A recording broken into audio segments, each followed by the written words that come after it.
سلام، به کانال من خیلی خوش اومدین. ما امروز با حل این مشکل که نمیتونیم به مانگو دی بی وصل بشیم در خدمت شما هستیم.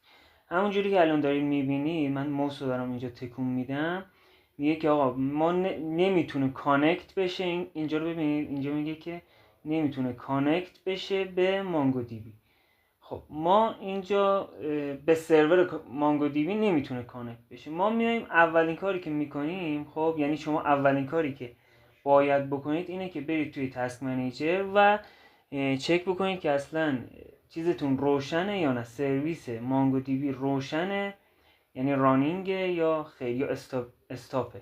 خب ما اینجا مانگو دی بی رو میبینیم. شما اینجا اگه دقت کنید مانگو دی بی رو داریم میبینیم و میگه که مانگو دی بی سرور رانینگه، یعنی اینجا اگر که متوقف بود مثلا این بالایی مینوشت که استاپه، ولی خب ما میبینیم که اینجا رانینگه و در حال اجراست. پس مشکل از کجاست؟ ما میایم اینجا رو میبینیم. ما یک چیزی که حالا من رفتم واسه خودم این مشکل پیش اومد و یعنی نسخه های قبلی مانگوس قبول میکرد این رو و خیلی یعنی سر خودم درد گرفته بود انقدر که روی این کار کردم که اینو خدایا این ایرادش از کجاست. من خودم اینطوریم، وقتی که چیز میشه، وقتی که مثلا ایراد کارو نمیتونم بفهمم سرم درد میگیره، اصلا اعصابم خورد میشه و اینا. اما حالا خب خدا رو شکر من روشش رو به دست آوردم و برای شما اینجا میگم. توی نسخه قبلی مانگوس ما برای وصل شدن به چیزمون، سرور مانگو دی بیمون می اومدیم. ببینید اینجا توی مثلا یه چیزی اینجا که داریم برای کانکت شدن هست که من ازش استفاده میکنم. شما اگه که اینجا ببینید من نوشتم اینجا که آقا await mongoose.connect، بعد میگم آقا اینو برو از توی process.env این مانگو URI رو چیز کن، برای من بخون و به اون وصل کن. یعنی آدرس رو توی اینجا دادم که حالا اونو توی config.env گذاشتم. این شما میتونید مستقیما به جای اینکه این چیزی که من اینجا نوشتم مستقیما اون چیزتون رو اینجا کپی کنید، اون آدرسی که میخواد بهش وصل بشه رو همینجا بنویسید، نمیخواد بره متغیرهای محلی و اینا بگیره. اینو حالا دیگه بعدا براتون توضیح میدم بیشتر. اما حالا چیزی که اینجا هست، ما اون ایراد من این به دستش آوردم این بود که اون ایراد از اینه، یعنی نسخه های جدید مانگو دی بی، مانگوس، البته مانگو دی بی که نه، نسخه های جدید مانگوس این چیزو نمیپذیره، یعنی لوکال هاست رو نمیپذیره که اینجوری اسم بهش بگیم،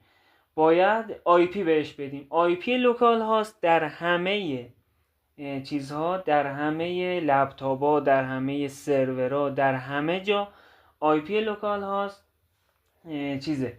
آی پی لوکال هاست اینه، بذارید الان یک لحظه، 127.0.0.1. حالا من اینجا یه چیزی دارم، گفتم میتونیم همینجا چیز کنیم، میتونیم همینجا چیزو بهش بدیم، یعنی میتونیم نبریم بیرون، میتونیم همینجا آدرس رو بهش بدیم 127.0.0.1 به جای لوکال هاست. اگه اینو بنویسیم اوکی میشه. خب من میام این لوکال هاست رو پاکش میکنم و مینویسم 127.0.0.1. این همون لوکال هاسته ولی آی پی شما اینجا داریم میدیم که حالا یه کنترل اس میزنم اوکی میشه و میرم توی ترمینال، برنامه رو اجرا میکنم. نود اپ،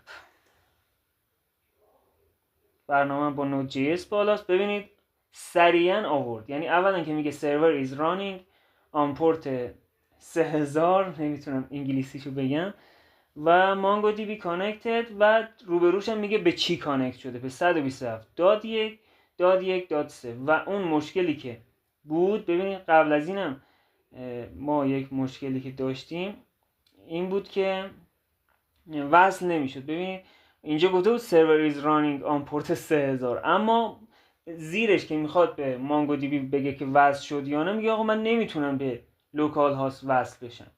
و ارور میده و میاد بیرون. حالا این حلش اینه که ما آی پی بدیم به